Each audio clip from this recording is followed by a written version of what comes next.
what is it? It's a massive, massive thing, and it sits somewhere out there in the middle of nothingness and endlessness. How it operates. Your universe is all you have. It's your home. It houses your whole life. It puts you up, has you over, puts a roof over your life. So it should at least serve your needs. It should have air, light, heat, and shops. It's got to have shops. Because you love shops. You love shops. How it does operate. How it does operate is quite different to this. Because you got a universe with nothing much for you. Ether, blackness, nothingness. You got the wrong one. What catalogue did you use? Did you get the one marked human? There isn't any air. There aren't any shops. And you do air. Air's what you do. People like you don't deserve this. It has all the trappings of a universe that wants to kill you. You pay a rate? Have you called the council? Tell them to forget the bins this week and get you a proper universe. One that's not trying to kill you. The planet. How it operates. The surface we live on is wrong, stupid. The surface of the Earth makes no sense. It makes no sense that you're on it. Upkeep is impossible and it's round. What are you doing with a round surface? It isn't you. You're not happy here. Constantly concreting, tiling, shellacking. Shellacking? Research says people who shellac aren't happy. A props, this surface isn't for you. How it should operate. We've done the research. Your ideal surface is lino. Flat linoleum. You live on round dirt. You chose the wrong one. You're not sphere people. You're concrete slab, cheese and chutney people. If someone wanted advice on spheres, they wouldn't think, see the humans, they know, they live on a sphere. No, no, no. You're completely oblivious that you're on a sphere. You're not on a sphere.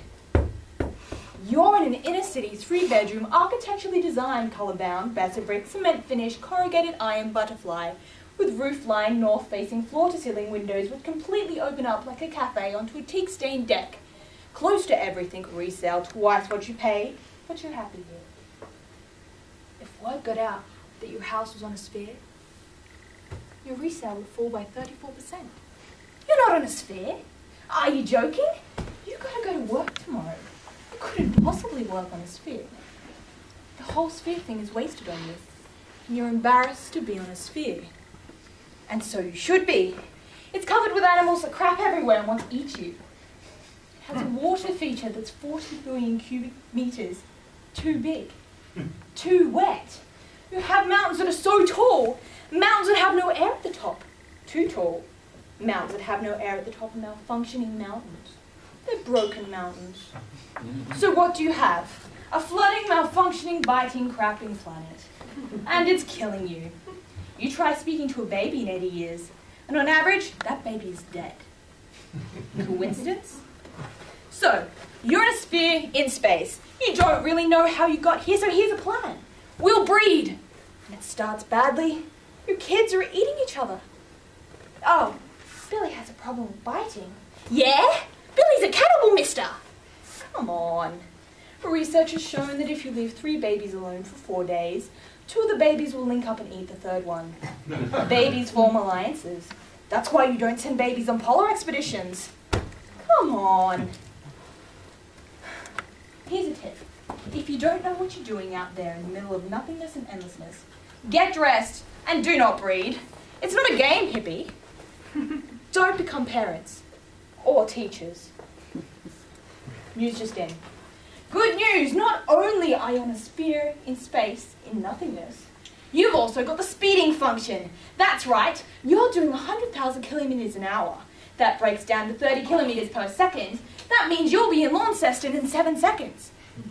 Is that what you want? None of you seem to feel that you are speeding. You don't have the capacity to comprehend your own flight. I've got to take those trousers back and the kids have soccer practice and I have cardiovascular boxing, aerobatic, power walking, Tai Chi class week 4. You need a flight you can comprehend. There's no one in charge of my planet. There's no one steering my speeding swamp through space. If there was someone in charge, then I could have the confidence that I could at some point speak to them and ask them, can you take it in a new direction maybe? You know, slow it down a little? Tweak the tilt? No. There's no one in charge. We have powerful men who might think they're driving, but not our powerful men. We have the add water and stir noodle type of powerful men like Rupert Murdoch. Oh, I just bought our new magazine. A new magazine, Rupert? We need a manual, Rupert. If there was a manual, page 75 would say, don't eat soybeans. It took hippies years to work out that make your brain fall out. Page 128 would say, pharmaceutical companies, companies that make money off you being sick. This can only end in tears. Page 28 would have a picture on it. Page 134 would say, hey, if you're thinking of stoning that Nigerian woman who got raped by her brother-in-law, don't do it. It's simple. You wouldn't have to make up your own minds. You wouldn't have to make decisions you're obviously very bad at making. Page 234 would say, thanks, listen, you make $4 billion a quarter. Don't charge me $1 every time I use my ATM card. There's no one in charge of my planet. And you blame me when the committee comes down on you. Oh yeah, it's all my fault. I can't keep them from the door anymore. I can't lie and defend you anymore. It's eating me up. It's not even surprising that decided to cancel humanity. Killing each other always look bad on your annual report. I mean, they went over your papers. And you're a crap species. You burn, you break, you rot, you melt. Your arm only bends one way. Your babies are born nasty. You have to teach them to be nice. Teach them to share. You're a good people. But you never really made it as humans. So, I'm not even going to miss you. I tried to warn you every new job I took, but you barbarians never listened. So farewell. And don't forget to buy my CD in the foyer.